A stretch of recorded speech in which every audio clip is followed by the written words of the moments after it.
Hello guys, welcome back to SSA Athletics and welcome back to the high jump playlist. And what we're going to talk about today is the takeoff. If you want to watch another video on the actual run-up, you can see the card above. If you want to see more videos like this, I suggest you subscribe, lightly tap or smash that bell. You can also check out our Facebook pages, one to do with the training, one to do with the actual athletics club itself, or you can check out our website at ssathletics.co.uk. So I'm going to recount on things I might have missed out from my last takeoff video. Some authors and coaches consider the takeoff to be the most important phase in the high jump. This phase is very short, around about 0.18 seconds, and during this phase the athlete may achieve vertical velocities of up to 4 meters per second. The takeoff is the most important part of the actual high jump because that's how we develop the speed into the bar, and of course the more speed you get, in theory you should be able to get more height depending on how you're able to convert that horizontal speed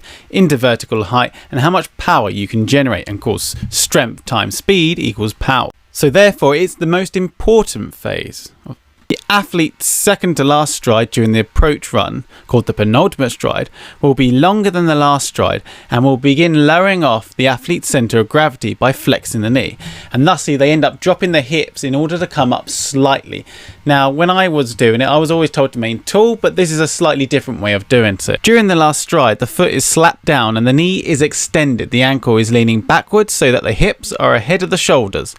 The leg during the last stride acts as a lever while the other leg is swung up forward, allowing the athlete to jump, and that's when you come up tall. Now when we run in we want to be arched away from the bar, so as we come up into the height we end up coming up straight and end up going straight over it rather than straight into the bar.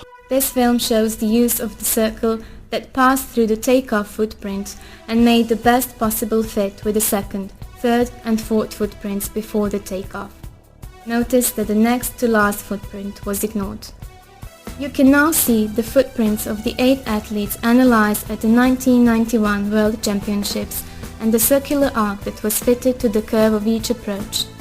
The drawings show that all the jumpers in the sample followed very closely the modeled circular path in the last steps of the approach, although, as expected, in several jumps the next to last footprint was clearly outside the general curve.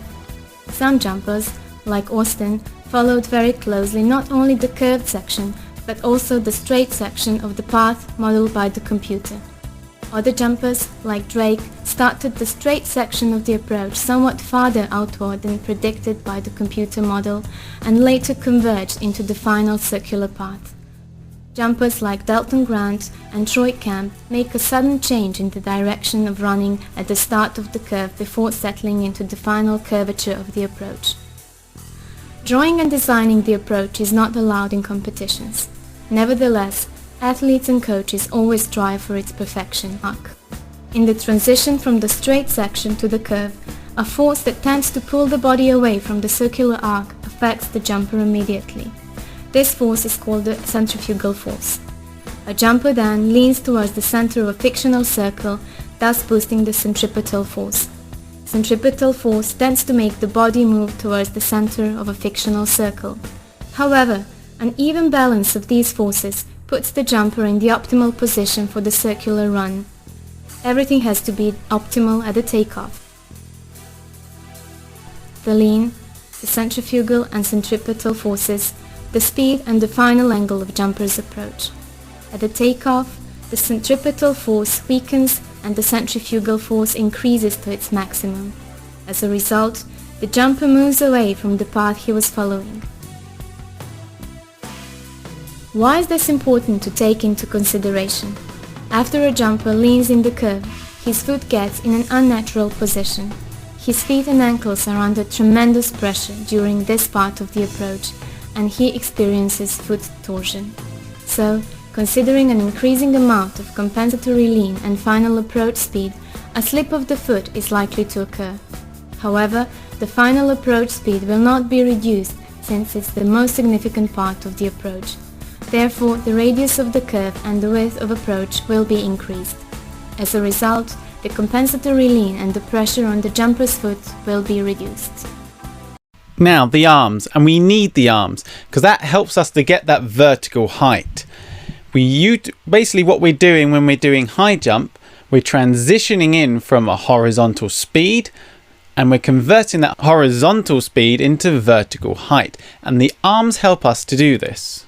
We need big arms, big wide arms that help drive up and help us get that height, either on the takeoff or leading in a big windmill action to help you drive forward, drive those arms up to help get over the bar. Both arms are swung forwards and upwards as mentioned before, and this helps us to drive with the free leg.